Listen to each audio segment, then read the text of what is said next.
Hi guys, welcome back to my channel. Today I'm going to show you how you can fix a Onlinefix64.dynamic library error on Windows. So here, if you encounter this error, such as missing file or missing fail to load of this DLL file, you can try to solve this problem by check if Windows Defender deletes the file.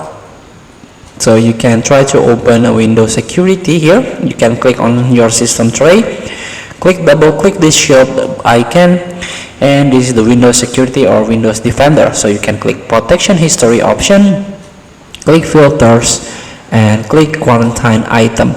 Here, if you find your Onlinefix64.dll file, you can try to restore it.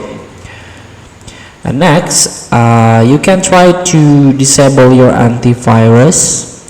You can double click again this Windows Defender on your system tray, and before you launch the software or before you install something, you can try to click on virus threat and protection, click manage settings, and disable RTP, real-time protection. And next, you can reinstall. So you can do reinstallation of your software that contain Onlinefix.dll, and here you can manual file replacement. For example, you can access DLL me. This is the trusted sources, so you can download this Onlinefix64.dynamic link library from this website.